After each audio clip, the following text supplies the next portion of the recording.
Friend, welcome back to my channel. তোমরা সবাই কেমন আছো? আশা করি সবাই ভালো আছো।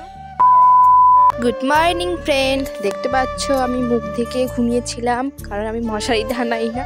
আর আমার ছোটোবেলার অভ্যাস খেয়ে নিব। সকালে খেয়েছিলাম, তারপর আর খাইনি কিছু। মানে সকালে জলখাবার খেয়েছিলাম, পিঠে সিদ্ধ, সেটাকেই পেট ভরে গেছে। এখন ভাত খেয়ে নিব। আজকে বেশি কিছু নেই, শাক ভাজা আছে, বাঁধাকপি তরকারি, ডাল। আর আমি কাঁচা পেঁয়াজ ছাড়া একদমই খেতে পারি না, তো দুটো কাঁচা পেঁয়াজ নিয়ে নিয়েছি।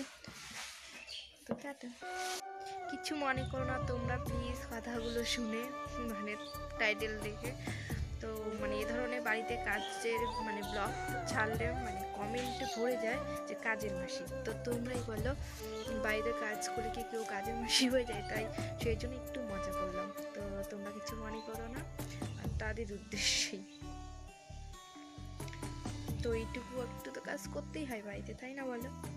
আর আমাদের মতো মধ্যবিত্তদের তো সেরকম ইসে নেই যে কাজের লোক রেখে দিবে বাড়িতে কাজ করার জন্য। আমাদের কাজগুলো তো আমাদেরকেই করতে হবে।